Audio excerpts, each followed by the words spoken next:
Second part of my Valhalla Goes to War Town Hall 9 strategies. This video won't cover all the Town Hall 9 strategies, but here are some of the ones that scored 3 stars in the last Valhalla War. The first one here is Go Viz with a few healers included, which means Golem, Valkyrie, and Wizards. Go Viz is a very good strategy for both Town Hall 8 and Town Hall 9. It relies heavily on Valkyrie and Wizards. I recommend between 10 to 14 Valkyrie. This number can easily overwhelm a clan castle within the base. You start off the attack by spreading golems left and right to your attack zone and use wizards to clear the clutter.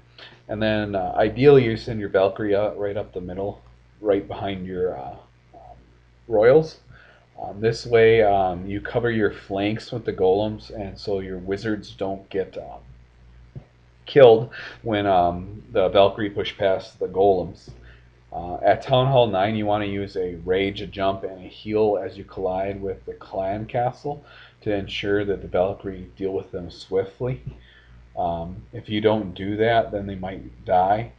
This is a Town Hall 9 attacking a Town Hall 10, and basically they use Go Viz to overwhelm the Inferno so that the heal can still be used.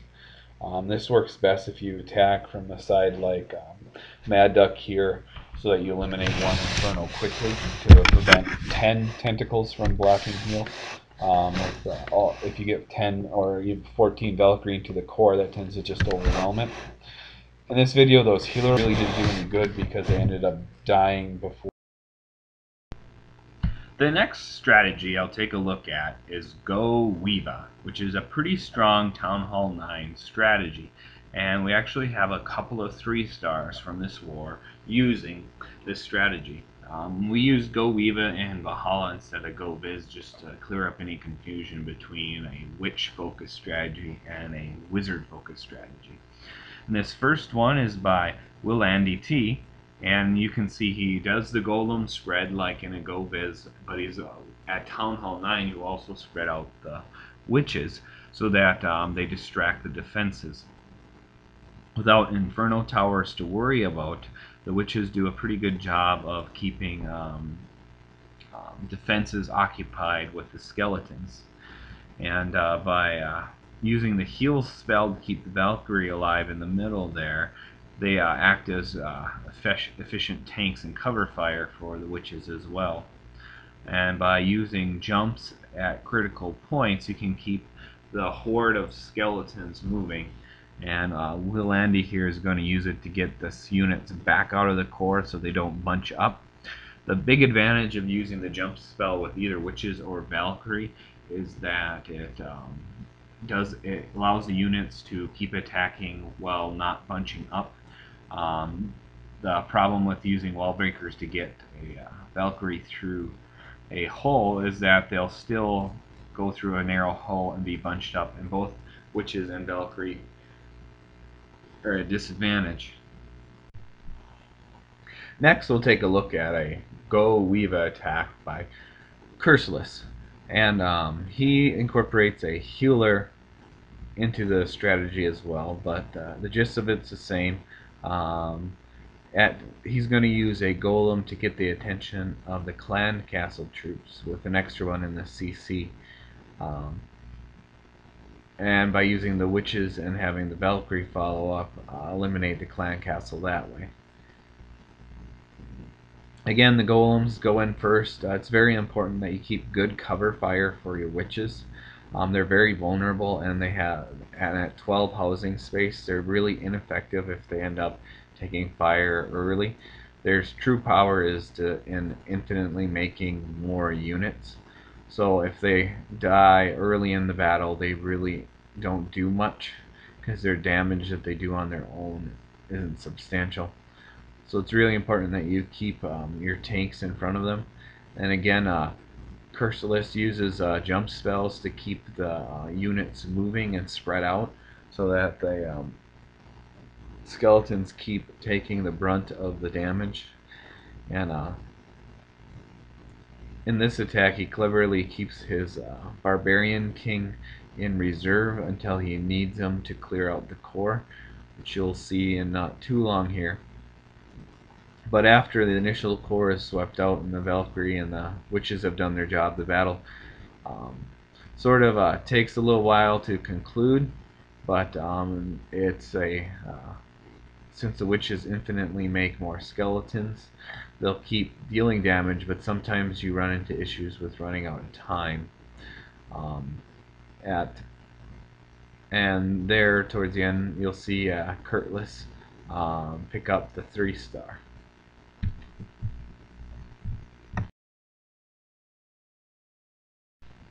The next strategy we'll take a look at utilizes giants in a war attack instead of golems. And it's similar to the Town Hall 10 strategy of the Go Weave Away, but with giants being utilized instead. Big advantage the giants have is that when used with a healing spell, giants bring a more speed and more damage, so they're less likely to get hung up on a wall for the rest of the battle. Unfortunately, as you see right there, giants can also be catapulted off the battlefield by spring traps. Be wary of compartments like the one Hafid just cleared out there. When they have a self-contained compartment like that, your tanks have a tendency to walk back out while your range units move forward. To start a G Weave a Bait attack, spread out your giants in front and clear with wizards like you do in a normal attack, and then try to follow up with your Valkyrie behind. Unfortunately for Hissenberg here, the Valkyrie went off on their own there, and they're clearing the outside buildings. Fortunately, at Town Hall 9, Valkyrie are tanky enough that you can, if they get off course and you're using giants, you still have enough tanks and damage units available because of the wizards and the giants to salvage it, so to speak. And you can see here, even though the units went off course there, Hafid still Hissenberg still doing good damage. And you can see in this scenario that even though he used giants instead of golems, he still got the result of the 3-star. And so when you're kind of deciding which units to use, just remember that giants aren't always inferior to golems. The main reason they are favored in war is due to their invulnerability to spring traps. And the attack I'm going to conclude this video with is something I don't even know what to call it, so I'm just going to call it When Hafid Attacks. Hafid, one of our Valhalla members, and one of our others, I'm not sure how to pronounce his screen name, have a tendency to attack with some bizarre troop combinations and get some pretty unique 3-stars.